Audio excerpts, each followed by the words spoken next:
นาะใส่ใจในกิจกรรมต่างๆสารพัดซบกับสินค้าเนาะ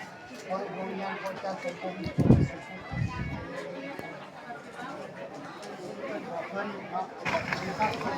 สวัสดีพี่น้องเมื่อนี้กับปงศพ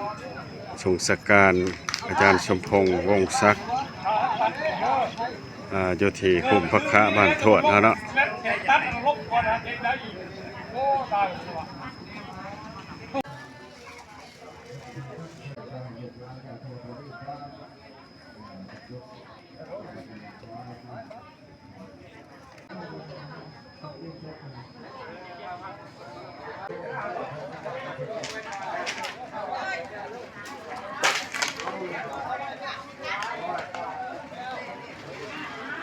มันได้แค่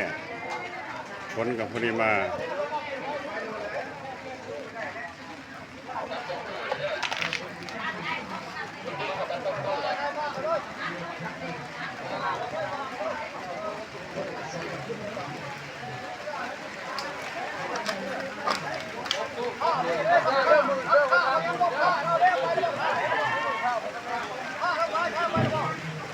ปดเกิบคนกระตกนั่นพี่น้องเอ้ย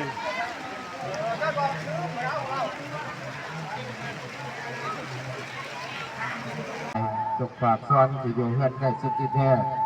เฮือนหมู่เฮือนโกไม่ยากาเตรียมพร้อมได้พี่น้องเด้อพอเวลาเนี่ยเขาจะได้เกิดใหญ่ชีวิตสำคัญของทางสหายสมพงษ์คนแหลกไปเกิดคนแหลกไปอยู่บ้านเกิดกองเมืองหลังของเพิ่นเนาะจังสั่นแล้วมียากาขอแผ่ไฟยากว้างทั้งโลกทั้งล้านทั้งปีทั้งน้องมาหัวใหม่หัวมือน้ำกันนะพี่น้องนอกคอนใหม่คอนเมอร์ใส่เรือไอ้ท่านเขาทั้งแวเขาคนแหลก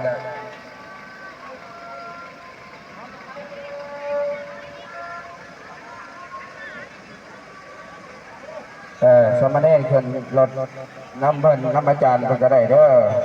เพิ่นก็รอดหาหรือว่าเพิ่นสิขึ้นน้ำโลซกก็ได้ปลูกเป็นหลงเป็นล้าน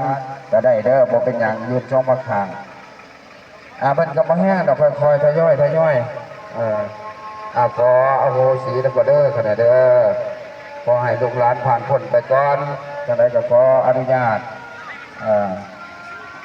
นำคุณพระผู้เป็นเจ้าบัดนี้ก็เทวาถูกประหารลงลาเพิ่นคนเพิ่นรถข้างหลังก็ได้แล้วพี่น้องเด้อฝนก็มาน่ะพี่น้องก็สิรถข้างหลังก็ได้ตัวใดที่ถึงตัวใหญ่เพิ่นก็พยายามถึงล้อถึงน้ำหลังก็ได้พยายามจะมีรถข้างหลังกันแม่ลมคนนั้น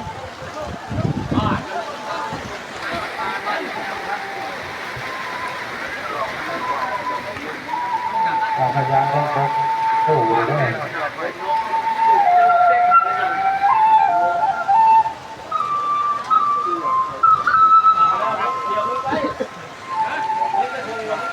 อยากได้ภาพงามๆกับบ่ได้แล้วฝนตกหลัดทาง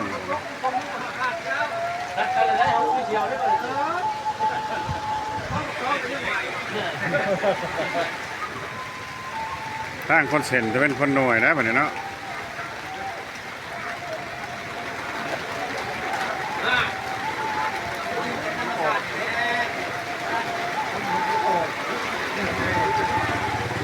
โอ้